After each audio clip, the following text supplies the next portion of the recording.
আকাশ কালো মেঘে পুঞ্জীভূত হয়ে আছে। চারপাশে পৈশাচিক আওয়াজে বাতাসে শো শো শব্দ চলছে।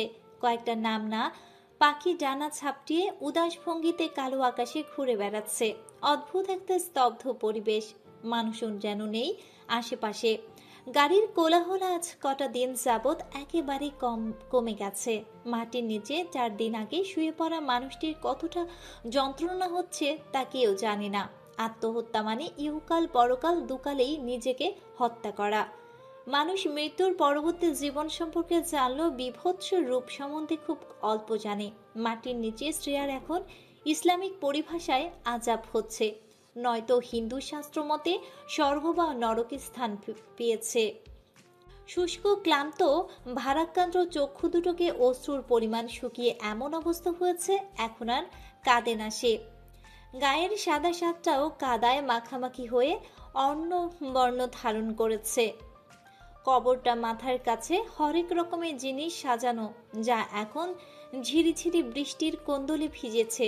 সিলভার রঙের টাইটান ব্র্যান্ডের দামি ঘড়ি, একটা ক্যাপহীন কালো কলম, সোনালি ফ্রেমে বাঁধানো বার্গার শেপের ফটো অ্যালবাম।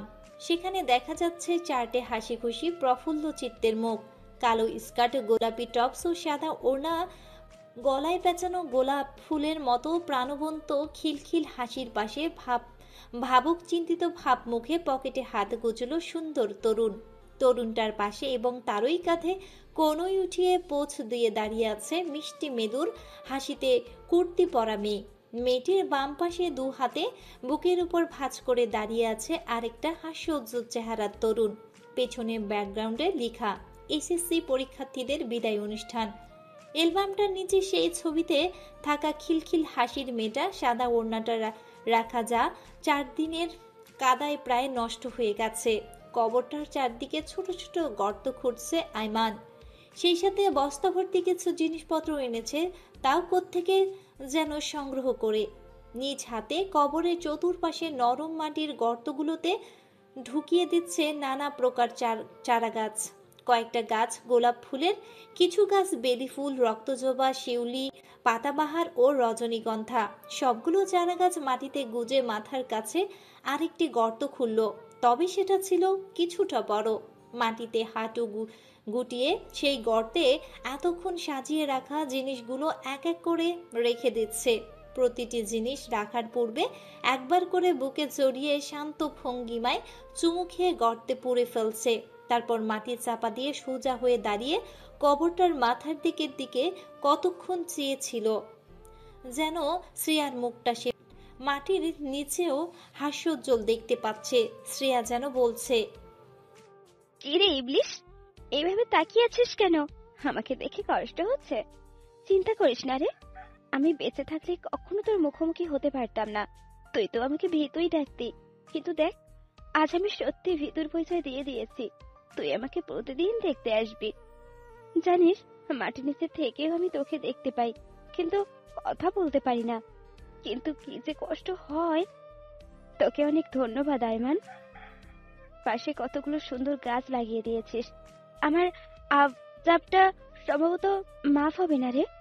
আত্মহত্যার মতো অপরাধ আমাদের ধর্মে আর তৃতীয়টা নেই। তুই চিন্তা করিস না, আমি আমার পাপের ফসলা পেতে শুরু করেছি। তুই কষ্ট পাস না। একদিন সত্যি আমাদের দেখা হবে, হয়তো অন্য কোনো দুনিয়ায়, নয়তো অজানা কোনো বেশে। তখন দোয়া করব আমার মন তন যেন তোর উপর, তোর জন্য যেন আমি মরিয়া হয়ে উঠি।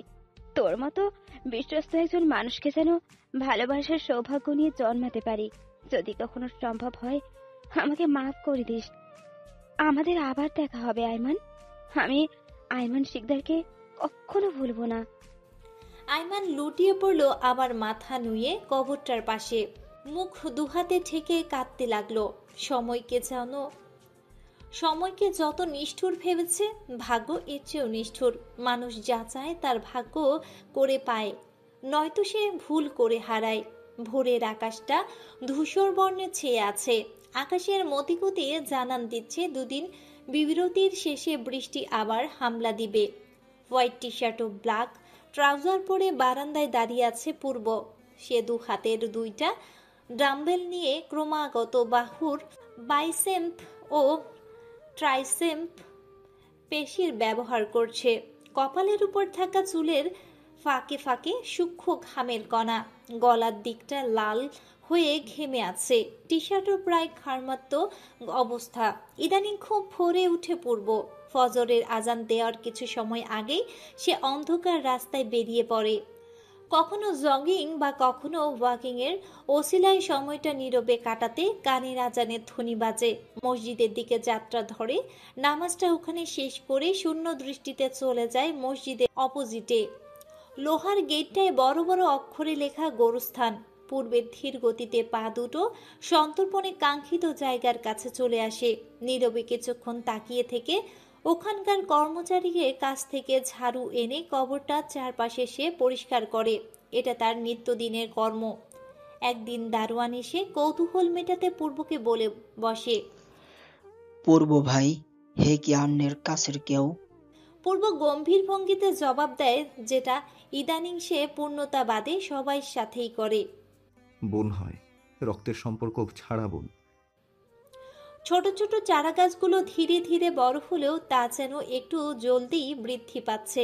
পূর্ব চোখ বন্ধ করে কিছুটা সময় সেখানে ব্যয় করে ফিরে আসে বাসায়। পলাশের শারীরিক অবস্থা আর আগের মতো বর্তায়নি। এখন বেশিরভাগ সময় সে বিছানায় শুয়ে থাকে। হার্ট অ্যাটাকটা যত ছোট ছিল ঠিক ততই যেন শরীরের ভেতরের ক্ষতি করেছে। পলক ও পরশ আপাতত থম মেরে বসে আছে। পূর্ণতাকে নিয়ে তারা এখন মাথা ঘামায় না, কেন জানি। পূর্ব চুপ থাকলেও উপর নিচ সব ঘটনার কারণেই তারা জানা। পলাশের যে বিজনেস সেটা মূলত তিন ভাই মিলেই দেখত, কিন্তু মূল অথরিটি বা হেড যেহেতু পলাশ, তাই পলাশের অসুস্থতার খবর শুনে বায়ার ও ডিলাররা মুখ ঘুরিয়ে নিয়েছে ইতিমধ্যে। ফলাফল বিজনেস ডাউন। পূর্বের বিজনেসের হাল ধরতে তোষামতের করার সাহস ওরা কিছুতেই পাচ্ছে না। পূর্ব বেশ কিছু সময় ব্যায়াম করে ডাম্বেল দুটো রুমের এক কোণায় রেখে দিল। ঘড়িতে এখন 7টা। বড় বিছানায় সাদা ব্ল্যাঙ্কেট গায়ে ডান কাত হয়ে ঘুমিয়ে আছে পূর্ণতা। এক পলক পূর্ণতার ঘুমন্ত অবস্থার দিকে তাকিয়ে চুপচাপ হেঁটে পূর্ণতার পিঠের পাশে এসে বসল। মুখটার উপর থেকে চুলের পসরা সরিয়ে দিল। টুকটুকে গালটা দেখে পূর্বের মনটা কেমন করে হলো। আচমকায় পূর্ণতার গালে নিজের গাল কিছুটা জোরেই ঘষে দিল। সুইয়ের মতো খোঁচা খোঁচা কিছু অনুভব হতেই পূর্ণতা শিউরে উঠে ঘুম থেকে হকচকিয়ে বসে পড়ে। গালে হাত ডলতে ডলতে ভ্রু কুচকে রাগান্বিত দৃষ্টিতে তাকায়। পূর্ব বেডের হেড সাইডে পিঠ হেলিয়ে মাথা নিচে দুহাত রাখে, চোখে মুখে বেপরোয়া ভাব। পূর্ণতার রাগের মাথায় বলেই বসল, তুমি একটা অসভ্য লোক, খুবই অসভ্য। এভাবে কেউ ঘুমের মধ্যে জ্বালায়? তেরা কথা বলছো কেন? তুমি কি কাঠ না মোমবাতি? জ্বালাবো কেন? পূর্ণতার আরো রাগ উঠল পূর্বের এই আচরণ দেখে। লোকটা দিন দিন খুবই অসভ্য তো হচ্ছেই, এখন এমন একটা ভাব ধরে থাকে যেন কিছুই করেনি। পূর্ণতার দাঁত কিরমির করে রাগী সুরে বলল, তোমার মতো অসভ্য লোক আর দুটো দেখিনি। মানে আমাকে বকার জন্য কি একটাই ওয়ার্ড খুঁজে পেয়েছো? আর অসভ্যতার কি করলাম? ধাপ্পাবাজি করা কেউ তোমার থেকে শেখুক। তুমি যে আমার গালে তোমার শোলের মতো দাড়ি ঘষে দাও, গালটার কি অবস্থা করে ফেলো, দেখছো বাড়ির মানুষগুলো কি ভাবে বলো তো? তোমার গালটার সাথে টাচ করার অনুমতি অবশ্যই আমার প্রয়োজন নেই। আমি নিজের বেডরুমেই আছি, যা করার বেডরুমেই করি। এখানে কে কি ভাবলো সেসব ভেবে আমার কি লাভ? তুমি কি চাও আমি অন্য মেয়ের গাল টাচ করে নিজের ইচ্ছা মেটাই? পূর্ণতা আহাম্মকের মতো কিছুক্ষণ নির্বিকার দৃষ্টিতে তাকিয়ে থাকলো প্রচন্ড রাগে। পূর্বের দিকে কাঁথাটা ছুঁড়ে মারল। বিরক্ত মুখভঙ্গিতে বেড থেকে নামতে যাবে, হঠাৎ আঁচলের টান অনুভব করে পিছন ফিরে তাকাতেই দেখে পূর্ব শান্ত চাহনিতে ওর আঁচল খামচে ধরেছে। সম্মোহন করা সেই শান্ত চোখের ঘূর্ণীভূত পাপড়ির পল্লবী দৃষ্টি থেমে যায় পূর্ণতার। বুকটা দুরু দুরু করতে থাকে। বারান্দা দিয়ে জাকিয়ে আসা হিমেল হাওয়া এসে শরীরের শিরশির অনুভূতি জাগিয়ে দেয়। পূর্ব ততক্ষণে আঁচল টানতে টানতে পূর্ণতাকে জোরপূর্বক বুকের উপর টেনে আনে। পূর্ণতার হাত দুটো কাঁধের ফেলে পিঠ জড়িয়ে ধরে ওর। পূর্ণতা নিষ্পলক দৃষ্টিতে মোহপূর্ণ ঘোরের মাঝে আবদ্ধ হয়ে গেছে। পূর্ব কর্মকাণ্ডে দিকে ধ্যান অবশ্য নেই। পূর্ব ঠোঁটের কোণে মৃদু হাসির আভা। পিঠ ছুঁয়ে ছুঁয়ে উপরে আসা ঠান্ডা হাত ডিঙ্গিয়ে কানের পাশে দিয়ে ওর গালের কাছে স্পর্শ হলো। পূর্ণতা চৈতন্য ফিরে পাওয়ার মতো চমকে উঠতেই দেখলো পূর্বের মাদকপূর্ণ ঠোঁটজোড়া তীর তীর করে এগিয়ে আসছে।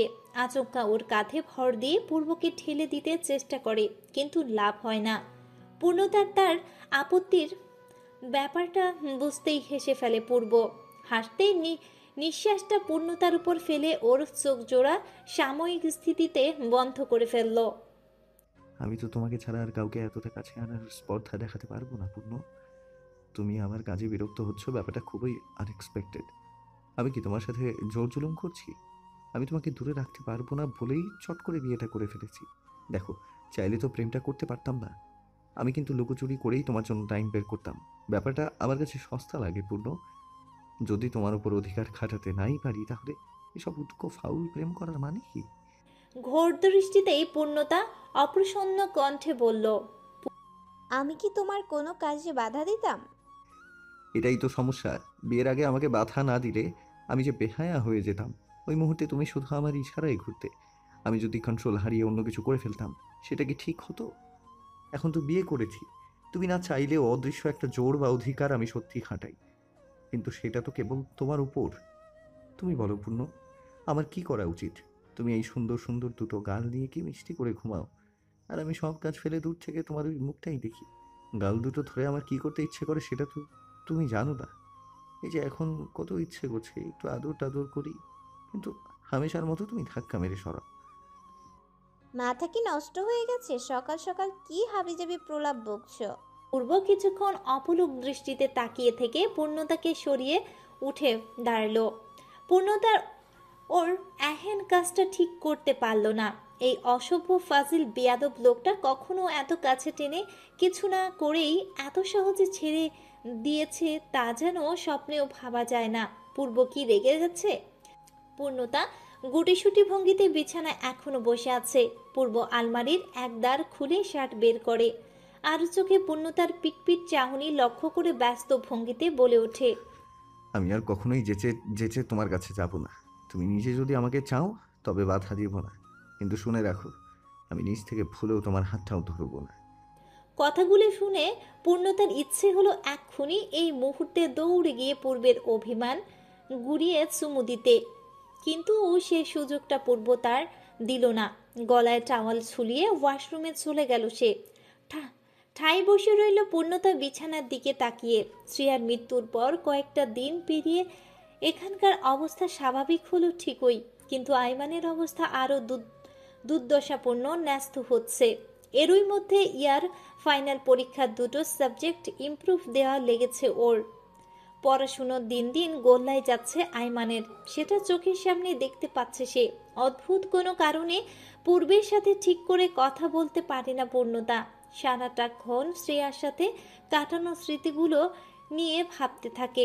পূর্বের প্রতি অযত্নশীল হয়ে পড়েছে, সেটা খুব করে টের পেলেও অবসাদগ্রস্ত মনের জন্য কিছুই করতে ইচ্ছে জাগে না।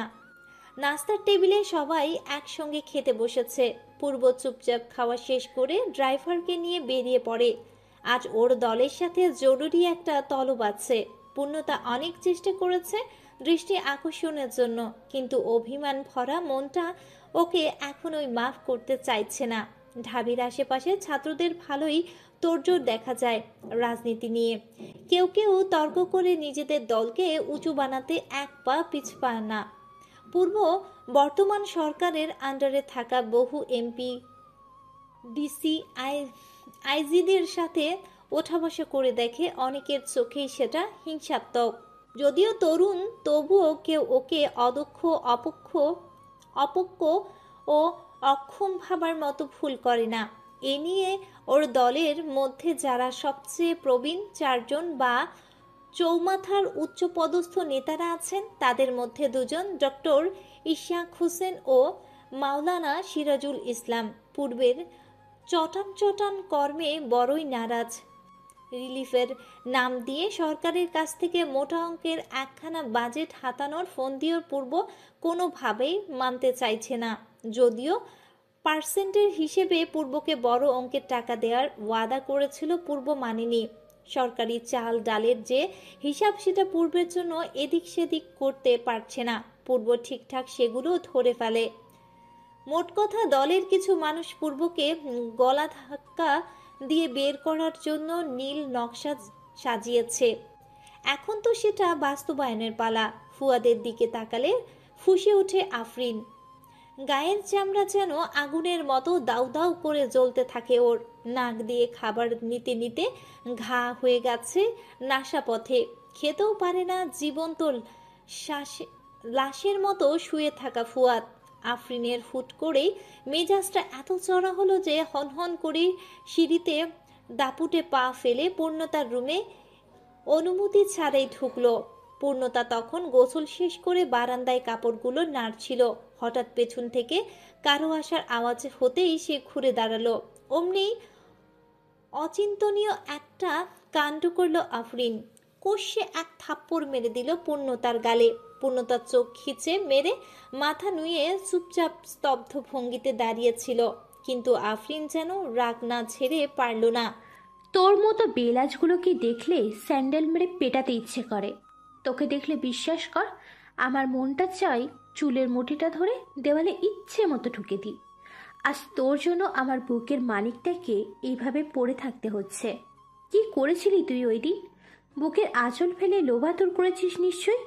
পূর্বকে কিভাবে বশে করলি সেটাই ভেবে পেতাম না, কিন্তু আজ ঠিকই বুঝলাম তুই যেমন পূর্বও তেমন। পূর্ণতা এতক্ষণ সব কথা সহ্য করলেও শেষ বাক্য শুনে তৎক্ষণাৎ মাথা উঠিয়ে গরম চোখে তাকায়। আফরিন আরো সাংঘাতিক কিছু বলতে যাচ্ছিল, হঠাৎ চোখের দিকে তাকিয়ে থেমে যায়। পূর্ণতা এক পা এগিয়ে এসে চোখে চোখ ফেলে দৃঢ় কণ্ঠে বলল, আপনি বয়সে যথেষ্ট বড় বলে আমি যে আপনাকেও ছাড় দিব তা কিন্তু না। আপনি আমাকে নিয়ে 12 মাসের 356 দিন গালিগালাজ করলেও কিচ্ছু বলবো না, কিন্তু খবরদার আমার ব্যাপার নিয়ে ওনাকে দোষারোপ করলে। পূর্ণতার কথায় তেজ দেখে হতবাক আফরিন। পূর্ণতার রাঙানো চোখের দিকে তাকিয়ে আর দাঁড়িয়ে থাকতে পারল না, রুম ত্যাগ করতে বাধ্য হলো। পূর্ণতা নিজেকে বেশ সময় নিয়ে ঠান্ডা করলো, কিন্তু কিছুতেই কথাগুলো মনে শান্তি পেল না। ওর মনে পড়ছে না আদৌ কেউ ওকে এভাবে কথা শুনিয়েছে।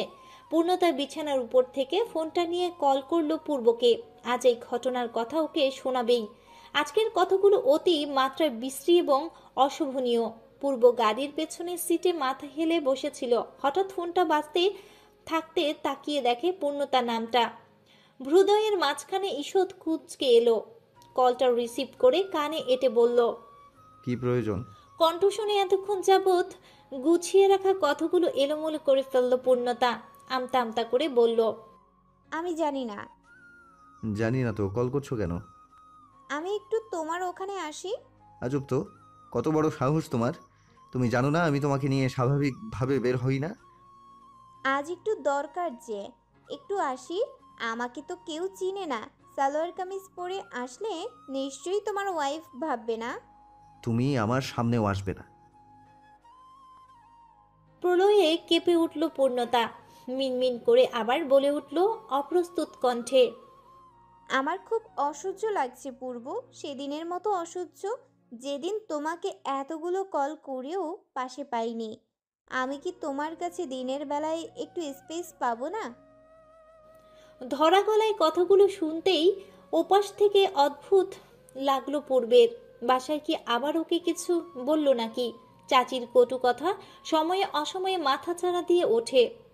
নিশ্চিত রূপে বলাই যায় পূর্ণতাকে কিছু বলেছে। পূর্ব কানে ফোন এঁটেই ড্রাইভারকে বলল গাড়ি ঘোরাতে। ড্রাইভার মাথা পিছু ঘুরিয়ে বলল, পূর্ণতা ফোনের বিপরীতে এখনো মিনমিন করছে একটু দেখা করার জন্য। পূর্ব সেটাও শুনেই কোনো হুহা শব্দ করছে না। ড্রাইভার উন্মুখ হয়ে আছে উত্তরের আশায়। পূর্ব সেটা চোখ দিয়ে ইশারা করলো কথা না বাড়িয়ে গাড়ি ঘোরাতে। পূর্ণতা আকুতি মিনতি করে থামছে না। তুমি আমার সামনেও এসো না পূর্ব, শুধু অফিসের জানালায় একটু তাকিয়ে থাকো। আমি রাস্তার ওপাশ থেকেই তোমাকে দেখে চলে যাব। আমি কারোর চোখে পড়ব না, গ্যারান্টি দিচ্ছি। আমি আসি। আচ্ছা যাও, তোমার জানালা দিয়ে তাকাতেও হবে না, শুধু জানালার পাশে একটু বসে থাকো। পূর্ণতার অহেতুক কথা চুপচাপ শুনছে পূর্ব। ঘড়ির দিকে তীক্ষ্ণ দৃষ্টিতে চোখ রেখে আর চোখে বুঝতে পারছে গাড়িটা ওয়াসিফ ভিলার সদর গেটে পেরিয়ে ঢুকলো। পূর্ণতার কথায় দোটানায় এতই মশগুল ছিল গাড়ি আসার শব্দ সে খেয়ালই করেনি। পূর্ব ছটফট গাড়ি থেকে নেমে কানে ফোন লাগানো অবস্থায় ভেতরে ঢুকলো। সবাই ভূত দেখার মতো চমকে উঠল। পূর্বিকা প্রায় চিৎকার দিয়েই পূর্ব তুই? বলেই পূর্ব ঠোঁটে আঙ্গুল দিয়ে চুপ থাকতে বলল। এরপর সিঁড়ি ধরে বিনা শব্দ করে রুমের দিকে চলে এলো। পূর্ণতা জানালার কাছে বেচেন অবস্থায় আকুলি বিকুলি ভঙ্গিমায় এমন ভাব করছে যেন কেঁদে দিবে অবস্থা। পূর্ব হেঁটে ওর একদম পেছনে দাঁড়াতেই পূর্ণতা একটা শব্দ পেয়ে তীব্র বিরক্তিতে পেছনে ফিরে তাকালো। এরপর সন্দিগ্ধ মুখে আবার আকাশের দৃষ্টি রাখতে চকিত ভঙ্গিতে চোখ বড় করে ফেলল পূর্ণতা। তড়িৎ গতিতে পুরোপুরি ঘুরে দেখলো পূর্ব বা কানে ফোন লাগিয়ে পকেটে হাত গুজে গভীর মুখে দাঁড়িয়ে আছে। কয়েক সেকেন্ড মৌন ব্রত কাটতেই পূর্ণতা ফোন ফেলে ঝাঁপিয়ে পড়ল পূর্বের উপর। বাতাসটা শান্তির, ঠান্ডা ঠান্ডা, নির্মল ও পরম শান্তির। বক্ষস্থল থেকে কার্বন ডাই অক্সাইড মুখ পথ দিয়ে জোরেই বেরুলো যেন। পূর্ণতা কতক্ষণ যাবৎ ঝাপটে ধরে আছে সেটা হয়তো ঘড়িতে তাকিয়ে চিন্তা করছে পূর্ব। মেয়েটা বড়ই পাগল। এমন পাগলামি দেখলে ওর মনটা বড্ড বখাটে আচরণ করে নিজের ব্যক্তিত্বের সাথে। পূর্ণতা ওকে ছাড়ছে না। পূর্ব একবার ভাবলো ওকে কি ছাড়তে বলবে, না থাক, আজ একটু নিয়ম শৃঙ্খলা ভেস্তে যাক, অন্তত পূর্ণতার মুখে এক টুকরো কিরণ ফোটার মতো হাসি পাক। পূর্ণতা প্রাণ ভরে মানুষটার গায়ের ঘ্রাণটা টেনে নিচ্ছে। কৃত্রিম সুগন্ধি ছাড়া অন্যরকম সুগন্ধ হিসেবে একটা আলাদা যে সুবাস থাকে সেটা যেন অনাবিল সৌহার্দ্যের উপভোগ করছে। মানুষটা বক্ষস্থলে ট্রিম ট্রিম আওয়াজে যেন ছন্দপূর্ণ শব্দ হচ্ছে। পূর্ণতার উক্ত জায়গাতে নীলম্বরের ওষ্ঠযুগল ছুঁয়ে দিচ্ছে। পূর্ব চমকে যায়, বেশ জোরালো ভাবেই চমকে যায়। মাথা নিচু করে বুকের কাছটায় মাথা দেখে। পূর্ণতা কৌশলে ধীরে ধীরে অভিমানের স্তর যেন ভেঙে দিচ্ছে পূর্বের। পিঠের সাতটা খামচে ধরেই হৃদস্থলের জায়গাটায় ক্রমাগত অধর স্পর্শ চালাচ্ছে। পূর্ব ভেবেচিন্তে জিজ্ঞেস করে, তোমাকে চাচি কিছু বলেছে? হুম। মিথ্যাটা একটু কম বলার চেষ্টা করো, পরিণাম অবশ্যই ভালো হবে না। পূর্ণতা চট করে মুখ তুলে তাকায়। চোখাচোখি হয়ে যায় পূর্বের তুখোর দৃষ্টিপাতের দিকে। চোখ দুটোতেই কিছুটা রাগ, কিছুটা অভিমানের সংমিশ্রণ স্পষ্ট বোঝা যাচ্ছে। এক দৃষ্টিতে তীক্ষ্ণ চাহনি ফেলে পূর্ণতার দিকে তাকিয়ে আছে।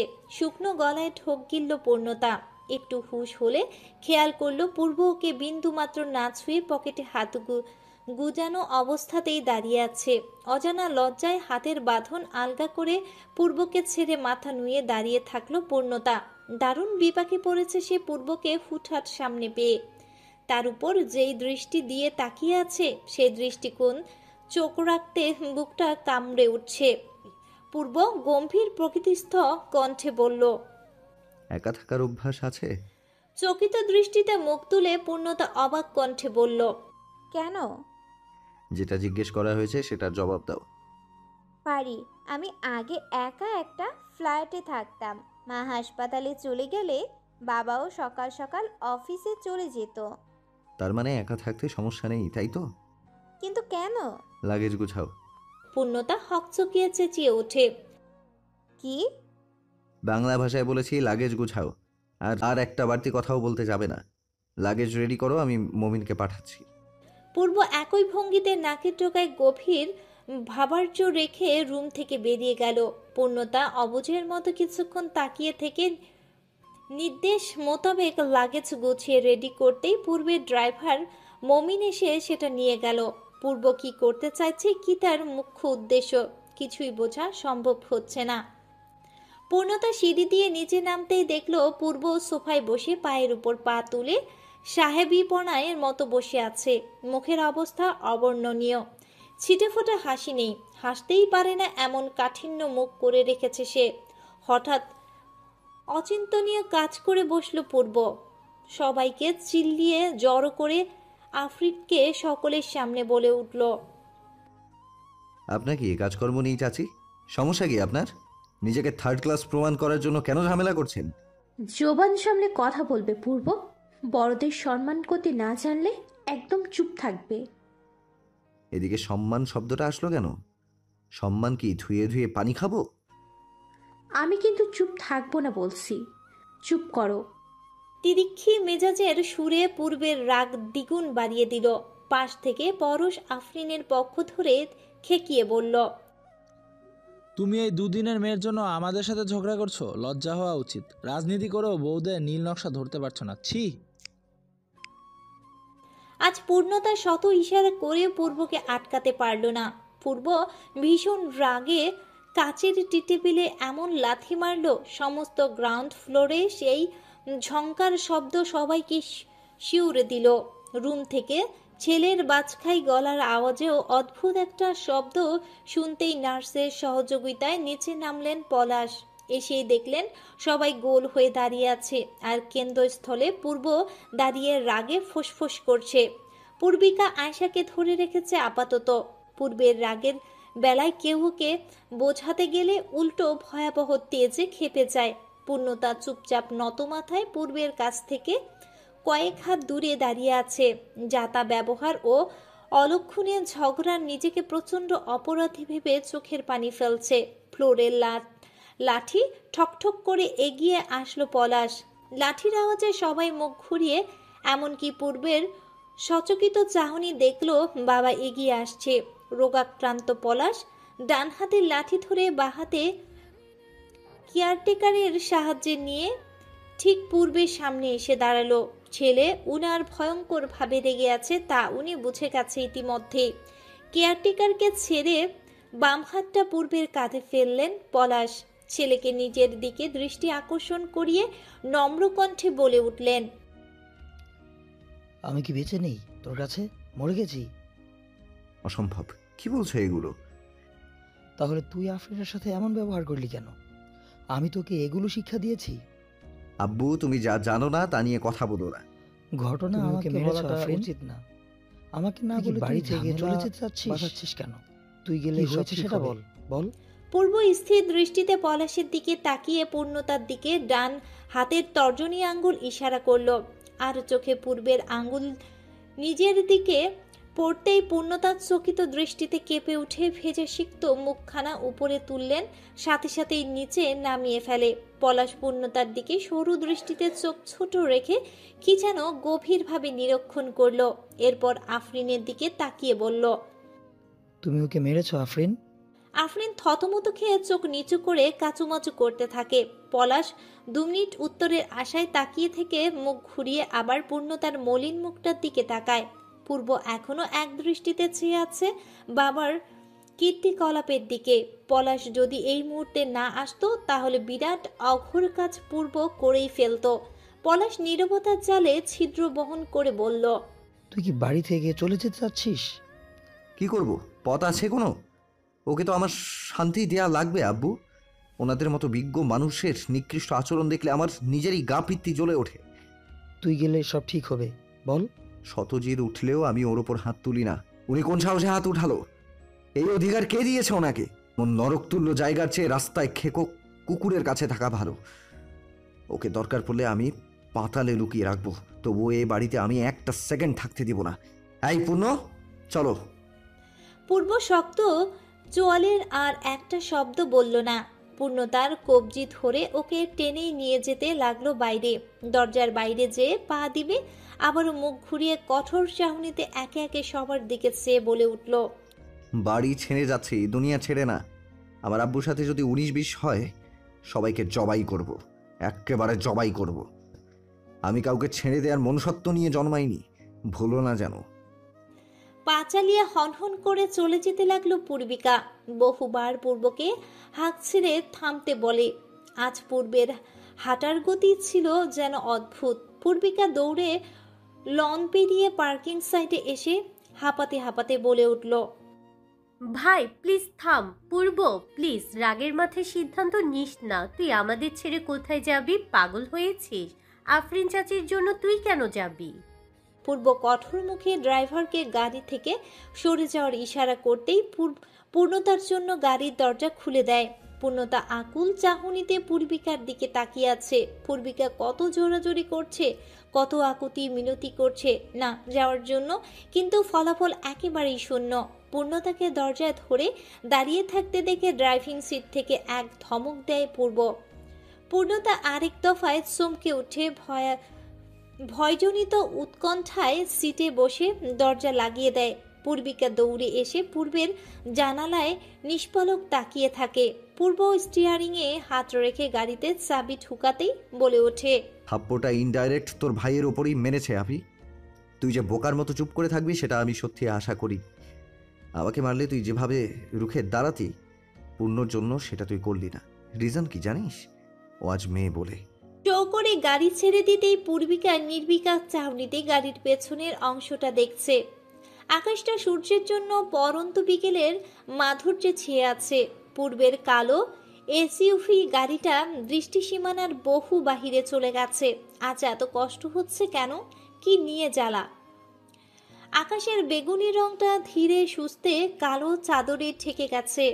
সারা রাস্তা পূর্ব একটু শব্দ করেনি। পূর্ণতা অনেকবার সাহস জুগিয়ে পূর্বের সাথে কথা বলতে চেয়েছে, কিন্তু গাম্ভীর্য মুখের গম্ভীর ভাবনা অন্যদিকে তুলনায় বেশি থাকায় সাহসে পেয়ে ওঠেনি। গাড়ির ভেতরে লাইট অফ থাকার কারণে আশেপাশের যানবাহনের লাল হলুদ সাদা আলোগুলো একটু পরপর মুখ আলোকিত করে ছুটে যাচ্ছে। পূর্বের দুটো হাত স্টিয়ারিংয়ে এমনভাবে ধরা যেন কার রেসিংয়ে আছে। পূর্বের দিকে তাকিয়ে থাকতেই পূর্ণতা স্পষ্ট বুঝতে পারল অ্যাক্সিলারেটরে পা ঘুষে পূর্ব গাড়ির স্পিড তুঙ্গে চালাচ্ছে। ভয়ে ধরফর করছে পূর্ণতা। ওর তাকিয়ে থাকার পরও পূর্ব কেন বুঝছে না পূর্ণতা ভয় পাচ্ছে। শুকনো হয়ে থাকা কাটকাট গলায় ঢোক গিলতে জানালা দিয়ে তাকিয়ে বুকটা ধক করে উঠল পূর্ণতার। আচমকা এমনভাবে চেঁচিয়ে উঠল, সারা শরীর যেন অসাড় হয়ে আসছে সেই দৃশ্য দেখে। জানালা দিয়ে গাড়ির সাইডে থাকা ব্যাক মিররে দেখল পেছন থেকে একটা ট্রাক সহাস্যে ধেয়ে আসছে। মনে বলছে এই ট্রাকটা গাড়ি উল্টে দেওয়ার মতন আছে। পূর্ণতা সিটে মাথা হেলে চোখ খিচে মেরে অজ্ঞাতস্বরে কাপা হাতটা কোনো রকমে পূর্বের বাহু স্পর্শ করলো। পূর্ব এক পলক কম্পমান হাতের দিকে তাকিয়ে দৃষ্টি ঘোরালো সামনের দিকে। চোখ জানালার বাইরে লেফট মিররে এক ঝলক স্থির রেখে আবারও অ্যাক্সিলারেটরে পা চেপে দিল। পূর্ণতার কম্পনরত হাতটা ধীর গতিতে খামচে আসছে বাহুর উপর। বেকায়দা স্পিড বাড়ানো ছাড়া উপায় নেই। পূর্ব দৃঢ় কণ্ঠে বলল, সিট বেল্টটা টাইট দাও পূর্ণ। পূর্ণতা ভয়ের পরিক্রমায় কিচ্ছু শুনতে পারল না। থরথর করে অবিরামভাবে কাঁপতে লাগলো। পূর্ব বামে তাকিয়ে দেখে পূর্ণতা বিড়বিড় করে কি যেন জপছে। এই কঠিন মুহূর্তে এই দৃশ্য দেখে না হেসে পারল না পূর্ব। সামান্য এতটুকুতেই লা ইলাহা জপমালা শুরু। ফিক করে হেসে দিয়েও হাসি আটকে নিল পূর্ব। পেছন থেকে আগত ট্রাককে বারবার মিররে পর্যবেক্ষণ করতেই হঠাৎ দুম করে আরো উচ্চ স্পিডে বাড়িয়ে সামনে দুটো গাড়িকে ওভারটেক করে আড়াল হতে চাইল পূর্ব। আর চোখে পূর্ণতার নাজেহাল অবস্থা দেখে ঠোঁট টিপে হাসি সামাল দেওয়ার কায়দা আছে। হাসি তো থামতেই চাচ্ছে না।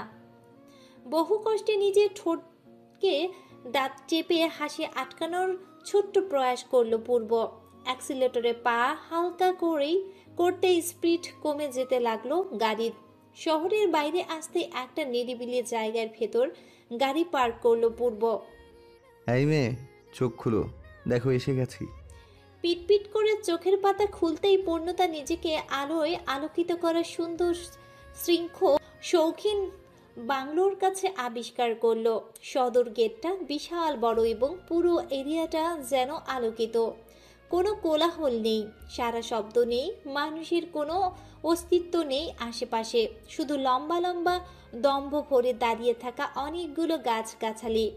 বাংলোটা একতলা বাড়ি। ভেতরে ঢুকতেই দেখতে পেল বড় ডাইনিং রুম ও দুটো বেডরুমের অস্তিত্ব। একটা বেডরুমে একদিকে দেয়াল জুড়ে বিশাল বড় কাচের জানালা, জানালার থাই গ্লাস টেনে বারান্দায় যাওয়ার পথ। জানালার সাথে লাগোয়া নরম ফোমের বেড, জানালা বরাবর ঠিক ডান দিকে কাপড় রাখার সেট, বাম দিকে আরেকটা জানালা, তবে সেটা ছোট। পূর্ণতা শোবার জন্য বিশাল জানালার রুমটাই পছন্দ করলো। পূর্ব এখনো চুপচাপ। বিশেষ প্রয়োজনীয় কথাগুলো সে মাথা ছাড়িয়ে নতুন হুহা উত্তরে সেরে ফেলছে। ব্যাপারটা মোটেও সহ্য হলো না পূর্ণতার। ব্যাটা আর রোমান্টিক প্লেস সিলেক্ট করে চুপ করে থাকবে? পূর্ণতা সেটা হতেই দিবে না। আকাশটা যেন নিগুড় অভিমানে হঠাৎ বৃষ্টি ছেড়ে দিয়েছে। প্রকৃতি যেন বৃষ্টির সাথে সখ্যতা করতেই চাইছে, গুড়িয়ে দিতে চাইছে তার ক্ষুদ্র মনার অভিমান, অভিভূত করতে চাইছে নিজের আলিঙ্গনে। সারাদিনের ক্লান্তি শেষে গোসলটা সেরে শান্তি অনুভব হচ্ছে পূর্ণতা। কালো শাড়ির বেশভূষায় ভেজা চুলে তোয়ালে ডলতেই জানালার কাছে এসে থমকে যায়। বৃষ্টির ছন্দতালে আজ মন জুড়িয়ে ভিজতে ইচ্ছে হচ্ছে। প্রকৃতির সেই বৃষ্টি। ঠান্ডা পরশ লাগলো শরীরের রন্ধে রন্ধে দোল লাগানো টাপুর টুপুর বৃষ্টিতে পাগল মনটা ভিজার জন্য উন্মুখ হয়ে আছে। পূর্ণতার থাই গ্লাস সরিয়ে বারান্দায় দাঁড়িয়ে দুহাত দুই দিকে প্রসার করে বিলিয়ে দেয় বৃষ্টির মূর্ছনাতে। কতদিন পর আহ্লাদী বৃষ্টির মনকে শান্ত করছে। বৃষ্টির ফোঁটায় ফোঁটায় আবার ভিজতে থাকে সে। সদ্য মুখ হাত ধুয়ে navy blue like T shirt পরে রুমে ঢুকতেই থেমে যায় এক জোড়া চোখ। হাতের তোয়ালাটা বেখেয়ালে বিছানার উপর রেখে এগোতে থাকে সম্মোহন দৃষ্টিতে। হাসতার পূর্ণতা বৃষ্টির পূর্ণধারায় গা সইয়ে ভিজছে। চুলে ব্যাক করতে করতে পা দুটো বারান্দায় গিয়ে পূর্ণতার একদম পেছনে এসে দাঁড়িয়েছে। ভিজিয়ে দিচ্ছে পূর্বের দাম্ভিক শরীরটাও, সিক্ত করে দিচ্ছে অভিমানী মুখটা। গাঢ় নীলের টি শার্টটা বৃষ্টিতে ভিজে আরো গাঢ় ধারণ করেছে। চোখ বন্ধ করে পেছন থেকে হাত বাড়িয়ে দেয় পূর্ণতার কোমরের দিকে। হুট করে লাল বর্ণের নরম অস্ত্রধর লাগিয়ে দেয় পূর্ণতার চুলের উপর নিজের। কিঞ্চিত চকিত ভঙ্গিতে কেঁপে ওঠে পূর্ণতা। মাথা কিছুটা নুয়ে দেখে পেছন থেকে পেটের উপর মাংসল দুটো ফর্সার হাতের আষ্টে পৃষ্ঠে ধরা। ধকধক করে বুকে কাঁপুনি উঠতে লাগলো পূর্ণতার। মানুষটা কখন কিভাবে কোন সময় পেছনে এসে দাঁড়িয়েছে একটুও খেয়াল হয়নি। খেয়ালিপনায় বেখেয়ালি হয়ে বড্ড ভুল হয়েছে। উচিত ছিল রাশভারী লোকটাকে আরো বহু মাত্রায় জ্বালানো। অত সহজে ধরা দেওয়াটা ওর ঠিক হয়নি। মাথার পেছনের দিকে চুলের উপর ওষ্ঠজোড়ায় বেগতিক স্পর্শ পাচ্ছে পূর্ণতা। হাত দুটো বেহায়া হয়ে উঠছে তার। আবারও সেই অদ্ভুত সুঘ্রাণটা তীব্র রূপে নাকে পাচ্ছে সে। সেই নেশা নেশা মাতাল করা অদ্ভুত সুবাস। তার প্রতিটি স্পর্শ যেন বুকের ভেতরে দাপিয়ে বেড়াচ্ছে। পূর্ণতা আবেশের ঘোরে হাত দুটোর এক টানে জোরে চিমটি কাটে। ব্যথায় অস্ফুট শব্দে উফ করে ছেড়ে দেয় পূর্ণতাকে। ছাড়া পেতেই তার দিকে ঘুরে রেলিংয়ে শরীর ঠেকিয়ে খিলখিলিয়ে হেসে ওঠে পূর্ণতা। চিমটি দেয়া জায়গাটায় হাত ডলতে কপট রাগি চোখে তাকায় পূর্ব। ভ্রু দুটো বেজায় কুচকানো। তার রাগী মুখটা যেন হাসির ছলকে আরো রাগান্বিত হয়ে উঠেছে। পূর্ণতা দেখেই আস্তে আস্তে হাসি থামিয়ে চট করে উদাস হয়ে যায়। পূর্ব হাত ডলতে ডলতে পূর্ণ দৃষ্টিতে এক পা করে এগুচ্ছে ওর দিকে। পূর্ণতার পেছনে রেলিংয়ে উপস্থিতি বুঝতে পারছে। রাঙানো চোখে দৃষ্টিতে প্রচুর ভয় লাগছে ওর। পূর্ব দূরত্ব ঘুচিয়ে রেলিংয়ের দুপাশে ধপ করে হাত ফেলে মাঝখানে বন্দি করে ফেলে পূর্ণতাকে। তুমুল বৃষ্টির কারণে পূর্বের দিকে তাকাতেই হিমশিম খাচ্ছে পূর্ণতা। পূর্ব যেভাবে দেখছে নিশ্চয়ই ধাক্কা দিয়ে ফেলে দিবে। আচ্ছা, লাশটা কোথায় রাখবে? টুকরো করবে নাকি জঙ্গলে ফেলে দিবে? কি করবে? নানা উদ্ভট চিন্তায় মাঝেই হঠাৎ অকল্পনীয় কাজে মারাত্মক চমকে উঠল পূর্ণতা। শক্ত মাসেলের একটা হাত দিয়ে পেঁচিয়ে ধরল কোমরটা, আরেকটা হাতে বিচরণ করে গেল গলার কাছে। বৃষ্টির তুখর বর্ষণে সক্ষপূর্ণ সৌন্দর্য ওষ্ঠযুগলে খুঁজে পেল আরেক তৃষ্ণার্ত অধৈর্যরা। খেয়ালি মস্তিষ্কে বেখেয়ালি চিত্তে উন্মত্ত হলো দুজনের স্পর্শ বদন। অভিমানের পাহাড় গুড়িয়ে বৃষ্টির উন্মাদনায় আপ্লুত হলো তৃপ্তি যুগল ভালোবাসা। ওষ্ঠ স্পর্শে দীর্ঘতম সময়টাকে চোখ খুলল পূর্ণতা। দেখতে পেল মানুষটার বন্ধ চোখের মায়া। সেই মায়ায় ডুবে গেলে পূর্ণতায় উঠা মুশকিল, মানুষটার অভিমান সহ্য করার চেয়েও মুশকিল। পূর্ব দিগন্তে দীপ্তিময় সূর্যটা বেশ তেজি হয়ে উঠেছে আজকাল। অসহ্য রকমের গা জ্বালা পড়া অবস্থা। আজ পূর্ণতা ঠিক করলেও ভার্সিটি যাবে একবার। ওয়াসিফ ভিলা ছাড়ার পর যথেষ্ট ব্যস্ত হয়ে পড়েছে পূর্ব। ওকে বললে যদিও ভার্সিটি নিয়ে যেত, কিন্তু বাড়ির ঝামেলা না করার জন্য সে আয়মানকে কল দিল। হ্যালো দোস্ত, তুই ফিরে আছিস? বল। একটু ভার্সিটিতে যাব দোস্ত, তুই একটু এসে নিয়ে যাবি যদি তোর আপত্তি না থাকে। কানে কপালে থাপড়ানো দরকার তোরে। কও তুমি, আপত্তি কোন দুঃখে থাকবো? আসতেছি, রেডি থাক। আয়মানের সুর শুনে আশ্বস্ত ভঙ্গিতে হেসে ফেলল পূর্ণতা। তার বন্ধুটা আবার সুস্থ রূপে কথাবার্তা বলছে। চিয়ার অকাল মৃত্যুর পর টানা 1 সপ্তাহ নির্বিকার ছিল আয়মান। বোবার মতো চুপচাপ একাকিত্বের মাঝে নিজের 24টা ঘন্টা কাটাতো। আজ 1 মাস পর আয়মানের সাথে আগের মতোই সহজ স্বচ্ছ রূপে যোগাযোগ করছে। পূর্ণতার নতুন ঠিকানা সম্বন্ধে নির্দিষ্ট কিছু মানুষ জানে। পূর্বের পরিবারের থেকে আপাতত পূর্বিকা ছাড়া আর কেউ জানে না। এদিকে পূর্ণতার পরিবার থেকে জানে শুধু আয়মান। ঘড়িতে 8:30 বাজতেই কানে বাইকের শব্দ এলো। পূর্ণতা চটজলদি দরজা খুলে দেখে আয়মান বাইক থেকে চাবি খুলে পকেটে পুরে দিয়ে আসছে। গায়ে পর্তুগালের রোনালদো জার্সি, কালো জিন্স প্যান্ট, হাতে সিলভার ওয়াচ। বাইকের চাবিটা তর্জনীতে ঘোরাতে ঘোরাতে একগাল হেসে ভেতরে ঢুকে বেডে বসলো। 2 হাতের তালুতে ভর দিয়ে কিছুটা পেছনে হেলে বলল, বাইক কই?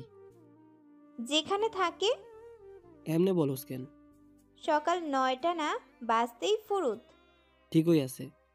এখান থেকে অফিস যাইতে কতক্ষণ লাগে চিন্তা করছস? ওইটা তো আর করতি না। করবি হইল বাইরে ধরে মূল্য দেয় না, ওইটা পাইবা।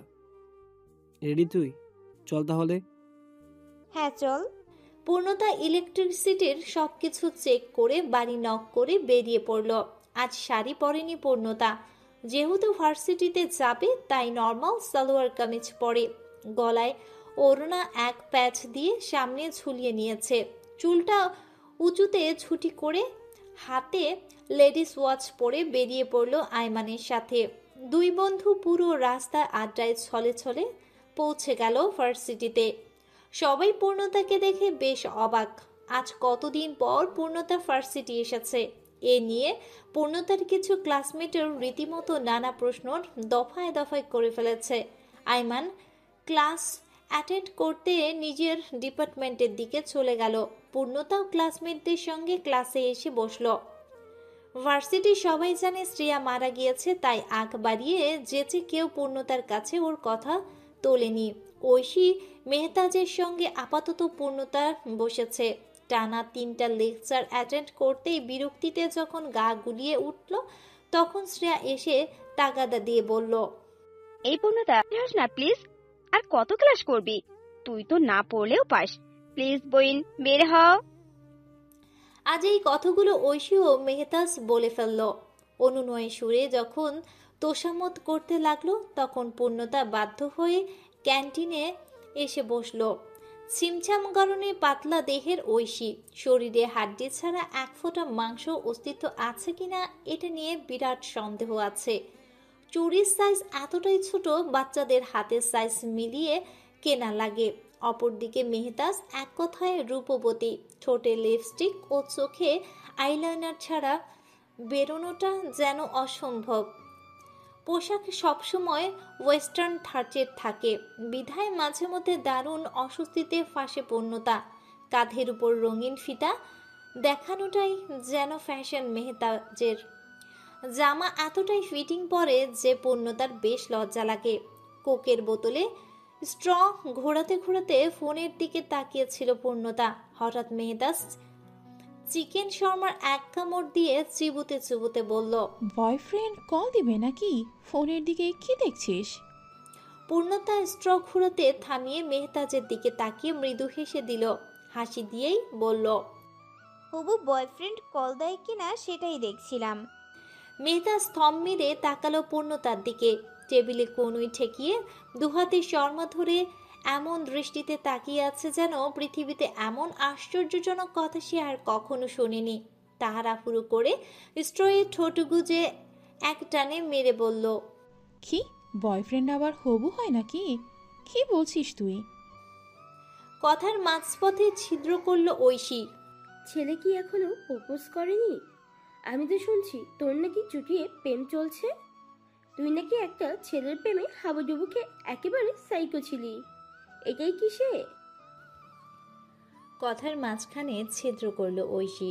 পূর্ণতা একই ভঙ্গিতে জবাব দেয়, হ্যাঁ, কিন্তু সাইকো শব্দটা ভুল বললি দোস্ত। আমি একটু ডেসপারেট ছিলাম, কিন্তু সাইকো না। প্রেমে তো একটু একটু হওয়াই লাগে, তাই না? মেহতাজ ঠোঁট চোখা করে বলল, ও তাই বল। ছেলে কেমন দেখতে? সুন্দর? তুই তো হেব্বি কিউট। তোকে দেখলে আমি নিজেই ক্রাশিত। বিশ্বাস কর, আমি ছেলে হয়ে তোকে সিরিয়াসলি বউ বানাতাম। হায় হায়, কি আবোল তাবোল বলছিস, চুপ যা।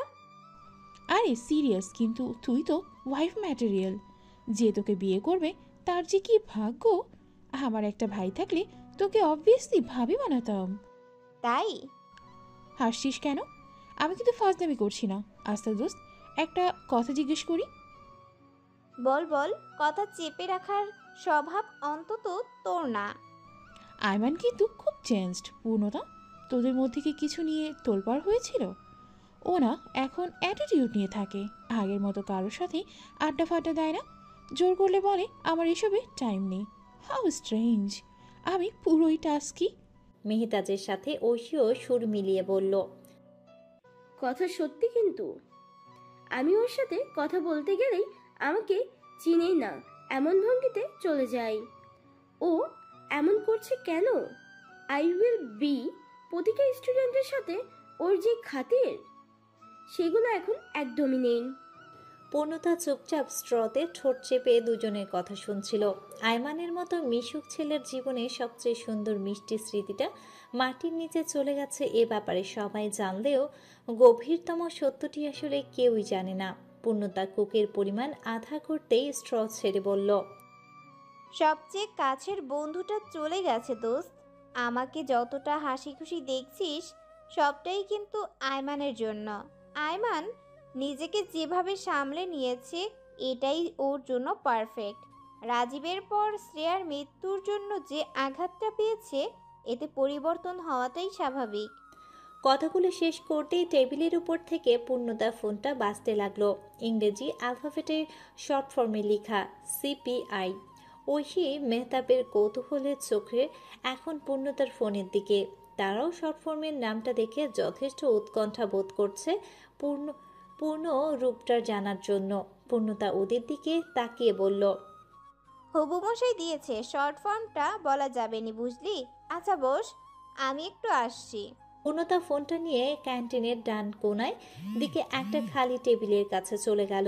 কানে ফোন রেখে চেয়ার টেনে বসতেই এক কাপ কোল্ড কফি অর্ডার করলো। ফোনের ওপাশে নিঃশব্দ।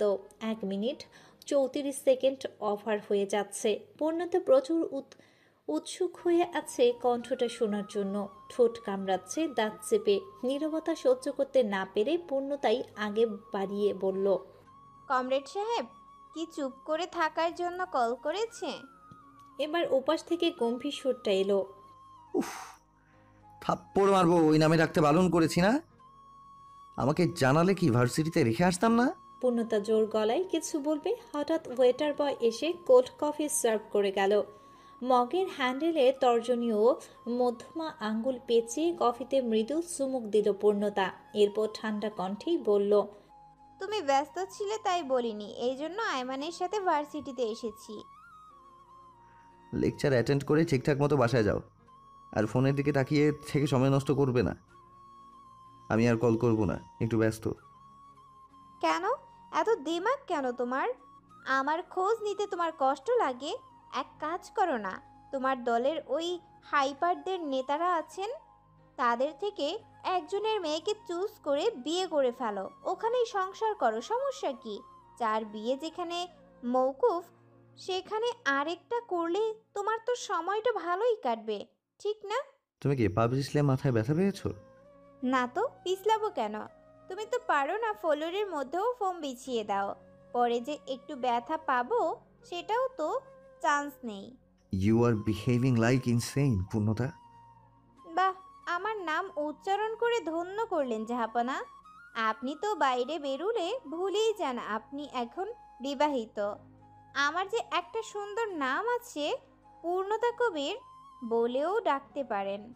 নিজেকে দিন দিন আকর্ষণীয় কোনো কারণে বানাচ্ছেন তা তো বুঝতেই পারছি, সমস্যা নেই, আপনি ইচ্ছা মতো বিয়ে করুন, কিন্তু হ্যাঁ, করার আগে আমার গ্লাসের পানিতে একটু পটাশিয়াম সায়ানাইড ঢেলে দিয়েন, শান্তিতে যেন মরতে পারি। আপনি পূর্ণতা কথা শেষ না করতেই কানে কট করে কেটে যাওয়ার শব্দ এলো। পূর্ণতা আশ্চর্য হয়েও কফিতে চুমুক দিয়ে ঐশীদের টেবিলে ফিরে এলো। ওরা দুজন যার যার প্রেমিক পুরুষের সাথে চ্যাটিং করছে। পূর্ণতাকে আর নজর একবার দেখে ঐশী জিজ্ঞেস করলো, তুই কি ব্যাটাটাকে ঝাললি নাকি পূর্ণতা? এত রাগ নিয়ে যে কথা বললি? আরে না, আমি কি রাগ দেখাবো? সেই তো রাগ দেখিয়ে ফোন কেটে দিল। মেহতাজ হঠাৎ ফোন ঘুরিয়ে ওদের দিকে বলল, দেখ, ছেলেটার নাম হাবিব, দেখতে সুন্দর হলেও ছেলেটা গাঁজাখোর। এমন কোনো নেশাদ্রব্য নেই যা সে খায়নি, কিন্তু চেহারা দেখলে কেউ বলবে এটা এমন উইড খায়।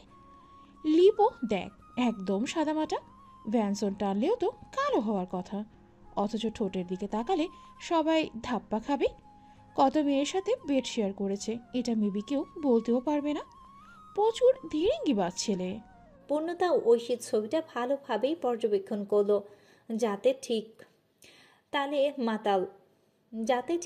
মাতাল। মূলত হাবিব ছেলেটা এমনই। হঠাৎ আলোচনার পসরা উঠতেই ঐশীর ফোনের গ্যালারিতে ঘেটে একটা ছবি পেশ করলো। পরিচয় দিল ছবিটা যার, সে ওর প্রেমিক পুরুষ। মেহতাজ চোখ দুটো বিশাল বড় করে আশ্চর্য হয়ে গেল। একবার ফোনের দিকে তো আরেকবার ঐশীর দিকে অনবরত তাকাতে লাগলো একই ভঙ্গিতে। পূর্ণতা এতক্ষণ খেয়াল না করলেও হঠাৎ কি যেন ভেবে খপ করে ফোনটা ধরে ছবির দিকে ভ্রু কুচকে তাকালো। ঐশী বিশ্বজয়ী হাসির মতো হেসে দিয়ে বড়াই করার মতো ভঙ্গিমায় বলতে লাগলো, এটা হচ্ছে আমার বয়ফ্রেন্ড, পলিটিক্স করে, আমাকে ছাড়া কিচ্ছু বোঝে না। একদিন মনে হয় বলেছিলাম আমার বিরিয়ানি খেতে ইচ্ছে করছে, এরপর কি করছে জানিস? বলতেই লজ্জা করছে, তাও বলি শোন। এক গাদা 10টা বিরিয়ানির প্যাকেট সে এনেছে। আমাকে দেখে কি মনে হয় আমি একটার বেশি খেতে পারবো? পরে কাজের বুয়াদের সবগুলো প্যাকেট বন্টন করে দিয়েছি। আর একদিন কি করছে শোন, আমার খুব মুড সুইং চলছিল, কিছু ভালো লাগছিল না, ও না কিভাবে যেন বুঝতে পেরেছে আমার জন্য দারোয়ানের কাছে এক ঝুড়ি চকলেট রেখে গেছে। কি জ্বালা একবার ভাব। পূর্ণতা ঠোঁট চেপে নিজেকে হাসির প্রবণতা থেকে সংযত করছে। টেবিলের নিচে থাকা হাতটা ওড়নার মুচলেকা করে নিজেকে হাসি থেকে কন্ট্রোল করছে। মায়ের কাছে খালাম্মার গল্প। পূর্ণতা হো হো করে গলা ফাটিয়ে হাসতে ইচ্ছে করছে। এই ছবির মালিকের রিয়েল ক্যারেক্টার জানলে ঐশী 7 তলার ছাদ থেকে লাফ দিয়ে বলতো, না, এ হতে পারে না। পূর্ণতা হাসি চেপে স্বাভাবিক ভঙ্গিতে বলে জিজ্ঞেস করলো, এই ছেলের নাম ওয়াসিফ পূর্ব না? হ্যাঁ হ্যাঁ, সবাই তো এক নামেই চেনে। পূর্ণতা ফিচেল হেসে ওদের থেকে সৌজন্যমূলক বিদায় নিয়ে ভার্সিটির অডিটোরিয়াম রুমে চলে গেল। যাওয়ার সময় পূর্ণতা বেশ খটকা একটা ছোটখাটো একটা জটলা দেখলো সেদিকে। ওখানে কিছু মেয়ে হইচই করে ফুর্তিতে যেভাবে লাফায় সেভাবে রিয়াকশন দিচ্ছে। আয়মান সেখানে উপস্থিত থাকলে পূর্ণতা আয়মানকে দেখে হাত নাড়িয়ে ইশারা করতেই চটপট দৌড়ে এসে আয়মানের বিপরীতে বেঞ্চে বসে পড়ল সে। আয়মান ভাবগাম্ভীর্য ভঙ্গিতে বেঞ্চের উপরে নোট বিছিয়ে আজকে লেকচার টুকে নিচ্ছে। পূর্ণতা ব্যাগটা লো বেঞ্চে রেখে দুটো কোকের বোতলে একটা আয়মানের দিকে বাড়িয়ে দিল, আরেকটা মুখ খুলে খেতে লাগলো। আয়মান এক নজর পূর্ণতার দিকে তাকিয়ে তারপর লেখার দিকে উদ্বুদ্ধ হলো। প্রসন্ন গলায় বলল, ভাই তোরে খুঁজে। শুনতে দেরি, চকিতে ভঙ্গিতে একটু কোক ছিটকে কোলে পড়তে দেরি না। পূর্ণতা হড়বড় করে বলে উঠল, কার ভাই? কোন ভাই? কে আমাকে খুঁজে? তোর জামাই গেটের বাইরে গাড়ি থামাইয়া রাখছে। মাইয়াগুলার চিল্লা হল্লা দেখেও বুঝোস না? আশ্চর্য, উনি কি কোনো সেলিব্রিটি? এভাবে লাফালাফির তো মানে বুঝি না দোস্ত। তোর কপাল ভালো নাকি সেটা আগে গিয়া চেক কর। আমার হুদায় বকলো তোর কথা শোনাইয়া। ভালো কথা, তোর ফোন কই? কল দিলে ধরস না কেন? হঠাৎ কিছু মনে পড়ার ভঙ্গিতে তাড়াতাড়ি ব্যাগে হাত দিয়ে সাইলেন্ট ফোন অন করে দেখলো আয়মানের কল। সেই সাথে হৃদয় কাঁপানো কয়েকটা মেসেজ। পূর্ণতার ঢোক গিলে আয়মানের দিকে তাকালো। দোস্ত আসি, বেঁচে থাকলে আবার দেখা হবে। হ্যাঁ, দোয়া করিস একটু। দোয়া চাইলি? যা, দোয়া দিলাম। তাড়াতাড়ি আমার বৌমাকে দুনিয়ায় আন। পূর্ণতা কপাল কুঁচকে কিছুক্ষণ অবুঝের মতো তাকিয়ে থাকতেই হঠাৎ কথায় সমীকরণ মিলিয়ে হতভম্ব কায়দায় বলল, তুই ইয়ার্কি করার জায়গা পাস না? আগে তোর ছেলে দুনিয়ায় আন, বদমাইশ ফাজিল। কি বড় বজ্জাতের বজ্জাত, ছি। পূর্ণতা হনহন করে চলে গেল। আয়মান ফিক করে হেসে দিতেই আবার উদাস হয়ে গেল। কলম ধরার হাতটা আর চালাতে পারল না। সাদা অফসেট পেপারে তাকিয়ে রইল নোটগুলোর দিকে। এমন সময় হুট করে ঝড়ের গতিতে কেউ দৌড়ে যেতেই ব্রেঞ্চ ধাক্কা লেগে আয়মানের নোটগুলো নিচে ফেলে দিয়ে আয়মানের তিরিক্ষি মেজাজ চিল্লিয়ে বলল, কোন কানার বাচ্চারে এমন? বলেই হঠাৎ থমকে গেল। মিষ্টি কণ্ঠে একটা মেয়ে কানে হাত দিয়ে সরি সরি বলতেই বাক্য পূর্ণ করলো, আয়মান ভাইয়া, আমি সত্যি দেখিনি। আপনি তো সিনিয়র, প্লিজ আমাকে মাফ করুন। আই এম সরি ভাইয়া, প্লিজ প্লিজ। হলুদ স্কার্ট, সাদা ফুলহাতা টপস, গলায় সাদা ওড়না পেঁচিয়ে বুকের দুপাশে ঝুলিয়ে রাখা, মাথায় সিভি, মাথায় সিটি মধ্যখানে তুলে চুল দুখণ্ডের সামনে এনে ছেড়ে দেয়া, তেজালো সূর্যের কিরণ এসে মুখের উপর পড়তেই ঝলমল করে উঠছে কেশবহুল। ডান দিকে কাঁধের উপর বাদামি ফিতার ব্যাগ ঝুলছে, সরু এক ফালি গোলাপের পাপড়ির মতো ঠোঁটজোড়া, যেখানে থেকে অনুশোচনার অনুকম্পন চলছে। চোখের ভেতর আস্ত এক রাস মুগ্ধতা, গাল দুটো ফোলা ফোলা। হঠাৎ আয়মানের আরেক দফায় চমকে দিয়ে অপরিচিত মেয়েটার একটা অভাবনীয় কাজ করে ফেলল। আয়মান হতবাক।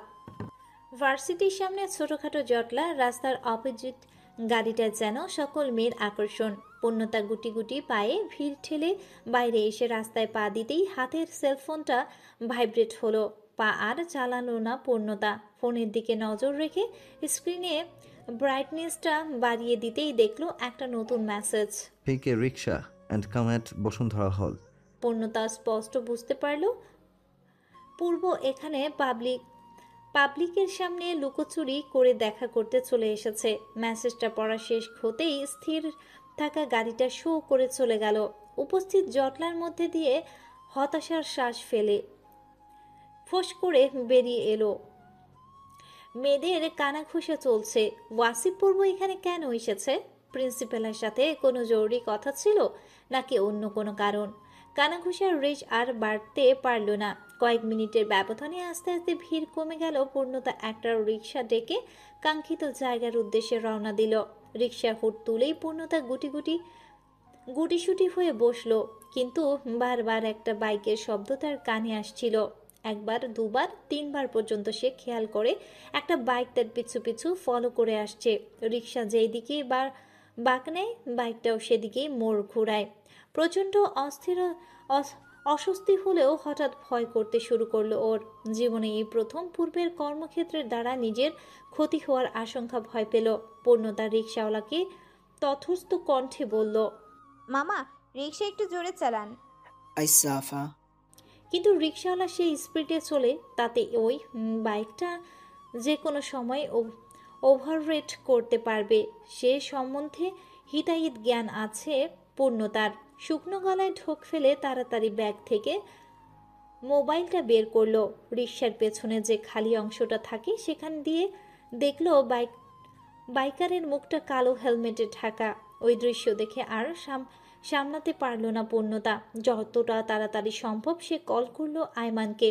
আয়মান এদিকে ফোন রিসিভ করছে না।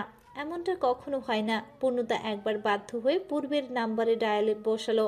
রিং বাজছে কিন্তু রিসিভ হচ্ছে না। পূর্ণতা পাগলের মতো তাগাদা দিতে লাগলো রিক্সাওয়ালাকে। রিক্সাওয়ালা এক পর্যায়ে বিরক্ত হয়ে বলল, এইডা পেলেন না আফা, এইডা রিক্সা। আপনি এত চিল্লাইলে এইডার জোরতে চলতো না।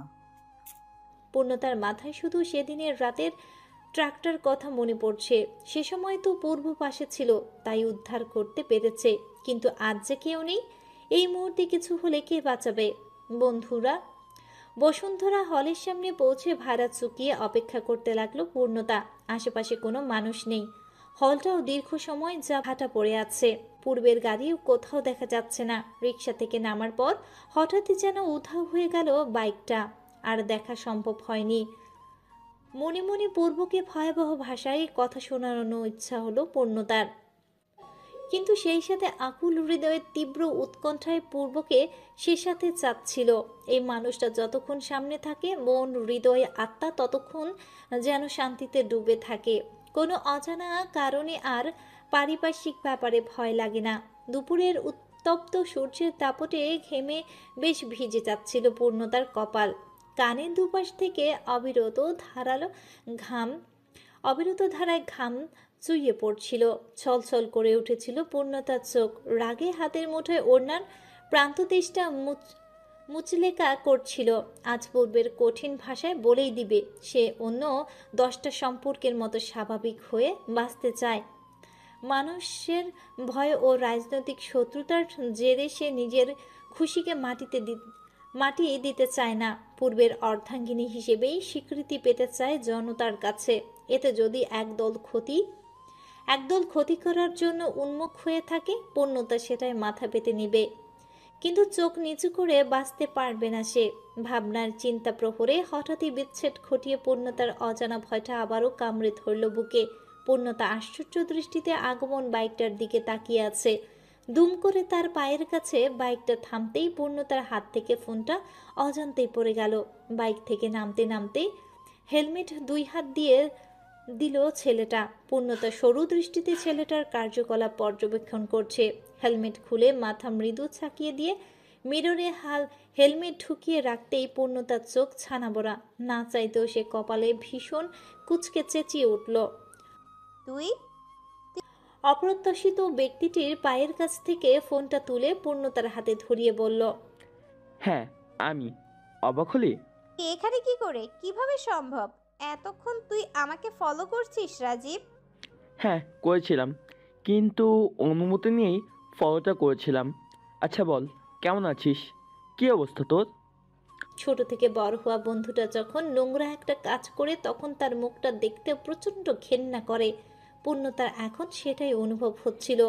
চোখে মুখে বিরক্তি ফুটিয়ে রাজীবের উদ্দেশ্যে সে বলল, তুই আমার সামনে থেকে চলে যা রাজীব, প্লিজ বিদায় হ সামনে থেকে। কুল পূর্ণতা, আমি আর আগের মতো নেই। শুধু 2 মিনিট কথা বলতে এসেছি এখানে। তোর সাথে কোনো প্রকার কথা নেই, চলে যা বলছি। তুই তো এখন বিবাহিত পূর্ণতা, অন্যের অধিকার। তবুও কেন আমাকে দেখে এমন ব্যবহার করছিস? প্লিজ একটা সুযোগ দে কিছু বলার। তুই কিচ্ছু বলবি না, এক্ষুনি বিদায় হ বলছি, নইলে আমি সত্যি সত্যিই পূর্বকে ডেকে তোর গলা নামিয়ে ফেলবো। তোর পূর্বই আমাকে পারমিশন দিয়েছে কথা বলার। একটু তো শোন, আমি শুধু 2 মিনিট ভিক্ষা চাইছি। পূর্ণতা প্রচণ্ড রূপে অবাক হলেও সেটা পুরোপুরি ভেতরে দমিয়ে রাখল। আপাতগ্রস্ত অবস্থা থেকে পরিত্রাণ পাওয়াটাই বুদ্ধিমানের কাজ। তাই রাজীবকে বলতে সুযোগ দিল পূর্ণতা। রাজীব গলা খাকারি দিয়ে বাইকের সাথে হেলে দাঁড়ালো, প্রসন্ন গলায় বলল, দোস্ত, আই এম সরি। আসলে সেদিন তোর সাথে যে আচরণ করেছি তার জন্য অবশ্যই মাপ নেই, কিন্তু তুই প্লিজ আমাকে ক্ষমা কর। আজ আমি সত্যি তোর সামনে আসতাম না। পূর্ব ভাইয়া আমাকে অনুমতি দিবে সেটাও জানতাম না। আমি তো ভেবেছি ভাইয়া বোধ হয় আমাকে বাঁচিয়ে রাখবে না, মেরে ফেলবে। কিন্তু আমাকে ভুল প্রমাণ করে শুধু দুটো পা ভেঙে 6 মাসের জন্য হাসপাতালে পাঠিয়ে দিয়েছিল। আমাকে জানে মারেনি। আমি ধীরে ধীরে সুস্থ হয়ে উঠি, কিন্তু আব্বু আম্মুর সাথে আর যোগাযোগ রাখিনি। কিভাবে রাখতাম বল? লজ্জায় আমি কথা বলার সাহস পেতাম না। তোকে ভালোবাসতে গিয়ে কখন যে হিংস্র হয়ে উঠি তা আমি নিজেও জানতাম না। আজই রংপুর থেকে ফিরলাম দোস্ত। ওখানে একটা এনজিওতে আপাতত জব করছি। ভাইয়ার রেফারেন্সে ভাঙাচোরা আইডেন্টিটি নিয়ে ক্যারিয়ার বিল্ড আপে মনোযোগ দিয়েছে। দোয়া করিস দোস্ত, একটা স্কলারশিপ পেলে অ্যাব্রোড চলে যাব, দেশে থাকবো না। রাজীব যত কথা পাল্লা বড় করেছিল ততই যেন অবাকের চরম সীমানায় পৌঁছাচ্ছিল পূর্ণতা। রাজীবের খোঁজ অবস্থা সম্বন্ধে পূর্ণতা জানতো ঠিকই, কিন্তু পূর্ব যে ওকে সহি সালামত সবকিছু বন্দোবস্ত করে বাঁচিয়ে রাখবে তা ধারণার বাইরে ছিল। অদ্ভুত কারণে পূর্ণতার চোখ বেয়ে পানি ঝরছিল। সেটা পূর্বের প্রতি উদারমনতার জন্য নাকি অন্য কিছুর বাসনার ঝরছিল জানা নেই। মাথা নুইয়ে মাটির দিকে তাকিয়ে পূর্বের সূক্ষ্ম ইতিবাচক ভাবনার প্রতি মুগ্ধ হচ্ছিল, এতটুকু বুঝতে পারছিল পূর্ণতা। আচ্ছা, মানুষটা ইচ্ছে করে এই প্ল্যান বানিয়েছে কেন? রাজীবের সাথে দীর্ঘদিনের মনোমালিন্যর উপড়ে ফেলতে এই পরিকল্পনা করেছিল। রাজীব আরও বলতে লাগলো, তুই খুব ভাগ্য নিয়ে জন্মেছিস পূর্ণতা। মানুষটা তোর জন্য কি কি করে সেটা আন্দাজ করতেও তোরও বেশ সময় লাগবে। মানুষটার শৃঙ্খলাবদ্ধ জীবন তোকে ঘিরেই চলে দোস্ত, সামনে নিস। কখনো খোলস দেখে ভেতরের সুপ্ত ব্যক্তিত্ব বিচার করিস না। রাজীব একগাল হেসে পূর্ণতার ধুলো ভরা ফোন মুছে হাতে ধরিয়ে দিল।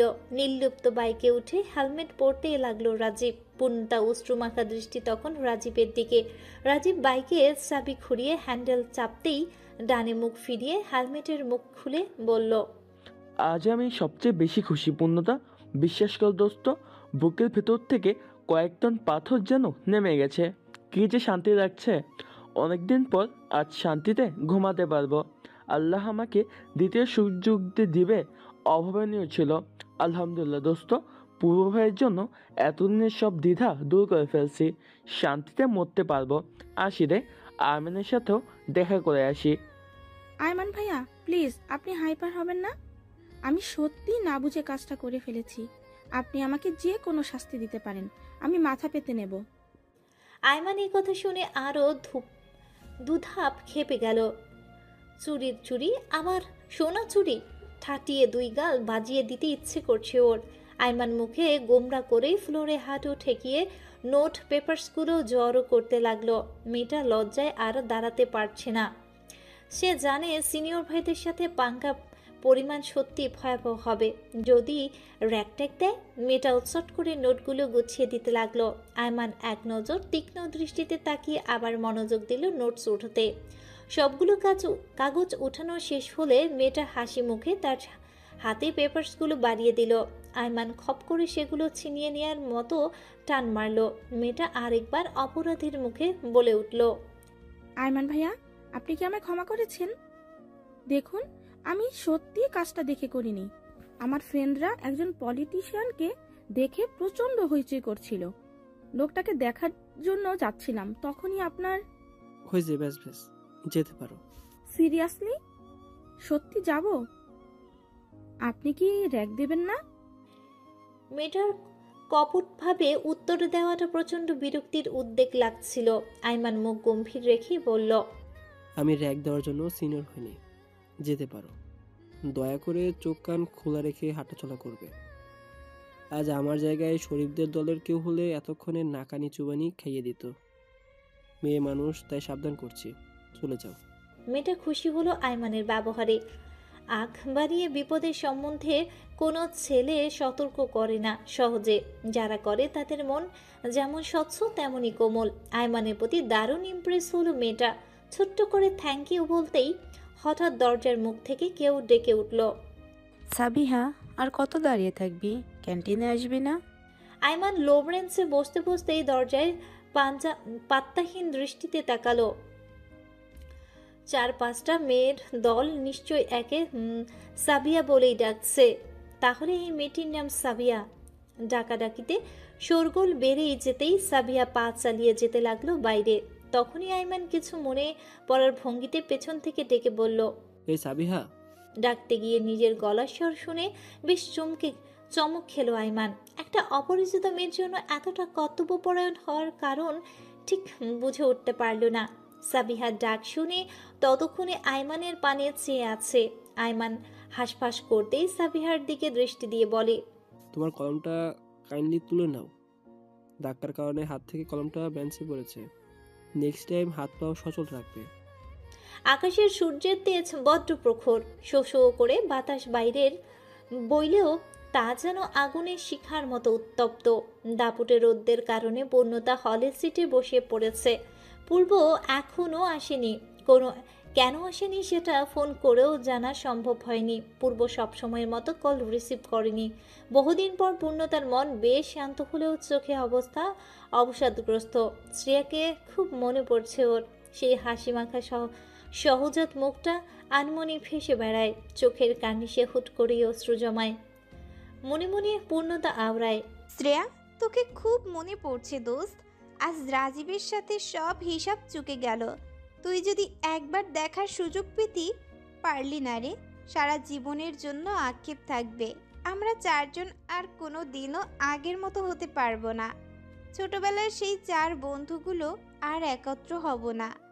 আচ্ছা, আমরা না নিজেদের মধ্যে ওয়াদা করেছিলাম আমরা সব সময় একসাথে থাকবো। আজ সেই ওয়াদা কোথায় গেল দোস্ত? বন্ধুত্ব যত পুরনো হয় বন্ধন ধীরে ধীরে ভেঙে যায় কেন? তুই চলে গেলি পরপারে। রাজীব হারিয়ে যাবে ভিন দেশে। আয়মানকে গম্ভীর বানিয়ে দিলি। আমাকে একা করে সবাই যার যার মতো মুখ ঘুরিয়ে চলে গেলি। জানিস, সময়ের চেয়ে ভাগ্য খুব নিষ্ঠুর।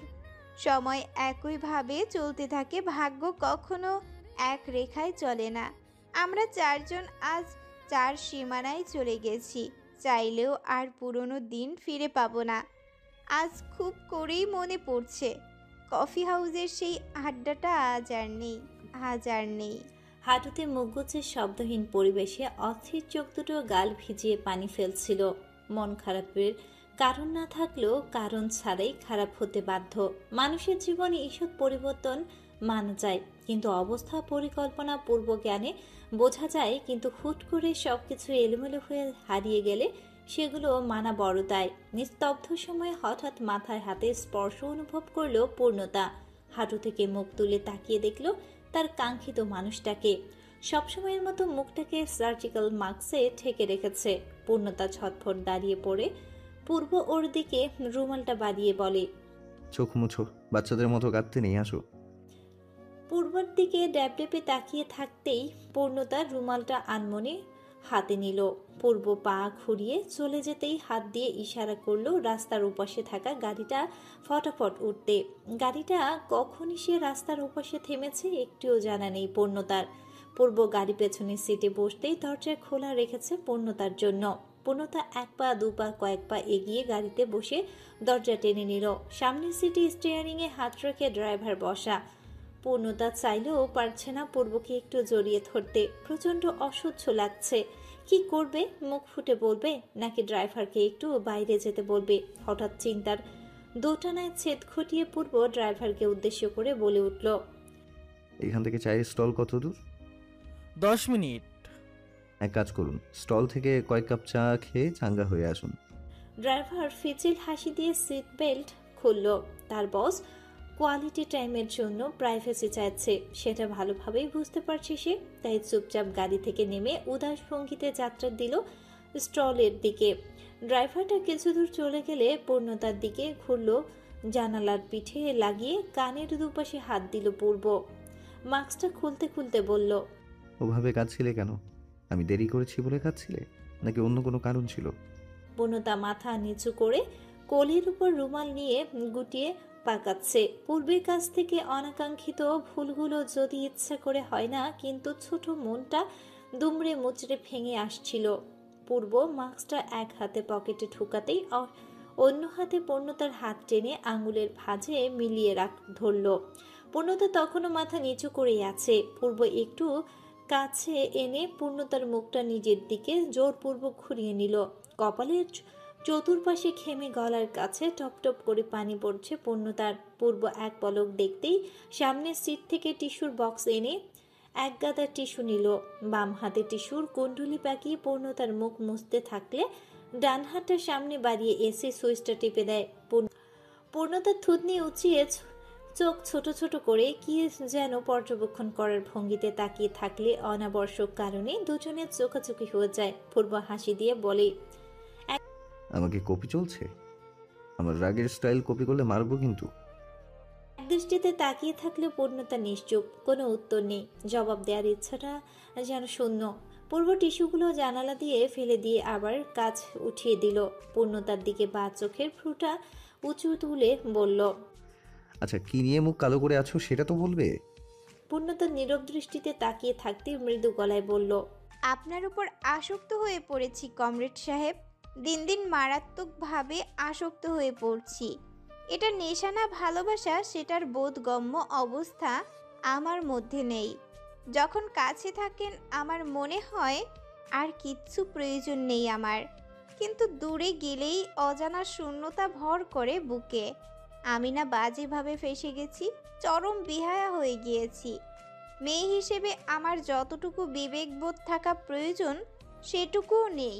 আমি সব সহ্য করতে পারলেও আপনার কাছ থেকে সূক্ষ্মাতি সূক্ষ্ম অবহেলা নিতে পারি না। আপনি কি আমার ভেতরের অবস্থা বুঝতে পারছেন? সকালটা হলেই আপনি ঘুম থেকে না জাগিয়ে চলে যান, সারাদিন বাইরে থাকেন, কল করলেও আপনাকে পাই না। আচ্ছা, কি নিয়ে থাকা উচিত আমার? একটা সত্যি বলে আমাকে ধন্য করবেন। আপনি কি আমায় ভালোবাসেন? আজ আমার কান দুটো পিপাসায় কাতর হয়ে আছে, বুঝলেন? সেটা আপনি বুঝবেন না। আপনি জনগণের মনের অবস্থা ঠিকই বুঝেন, কিন্তু আমার অবস্থা বুঝেন না। আচ্ছা, আমার মনটা যে খাঁ খাঁ করে আছে সেটা কি চোখ দেখেও বুঝেন না? মানুষ তো বলে মনের ছাপ নাকি চোখের উপর পড়ে, চোখের দিকে তাকালেই সব কিছু বোঝা যায়। আমার চোখের দিকে তাকিয়ে কি কিছুই বোঝা যায় না? আমি কি? পূর্ব তাকিয়ে থাকতে থাকতেই কঠিন বাহুডোরের মাঝে আটকে নিল পূর্ণতাকে। পূর্ণতার মুখে সে ঠেকল পূর্বের ডান কাঁধে ও গলায় সংযোগস্থলে। কানের উপর নরম অষ্টদায় অনুভব হচ্ছিল পূর্ণতার। কিছুক্ষণ আটকা পড়ে রইল পেশি বহুল বাহুর মাঝে। খানিকটা সময় বাদে ছেড়ে দিয়ে পূর্ণতার গালে, কপালে, পুরো মুখে অষ্টজোড়া স্পর্শ করতে করতে পূর্ব বলতে লাগলো, এত ভারী ভারী কথাগুলো বলো কিভাবে? প্রত্যেকটা কথার ওজন মাপলে 1 টন হবে জানো। আর কি জানো বললে? কান দুটো পিপাসিত হয়ে আছে, তাই না? আমাকে আস্ত পেয়েও তুমি কষ্ট পাও কিভাবে? আমি এত কাছে টেনে রাখি, তাও এত অভিযোগ। দেখি, চোখ বন্ধ করো। ইস পূর্ণ, তাকাতে হবে না, বন্ধ করো বলছি। আমি কেন সকালে ডাকিনি সেটা তো জানা উচিত ছিল। তুমি মিষ্টি ঘুম দিলে আমি তো পাষাণের মতো ঘুমটা ভাঙতে পারি না, তাই চুপচাপ চলে এসেছি। ইলেকশন এগিয়ে আসছে, কত কাজ যে ফেলে রেখেছি তার হিসেব নেই। তুমি বলো, আমার কাজগুলো আমি ছাড়া আর কে করে দেবে? যাদের ওপর ভরসা করে রেখে আসবো তারাই আমাকে 10 ফুটের বাঁশ মেরে দেবে। এটা কি ঠিক হবে? মানুষের সেবা করতে চাইলে মানুষের সঙ্গে তো মিশতে হবে। না মিশলে কিভাবে তাদের দুরবস্থা সম্পর্কে বুঝবো?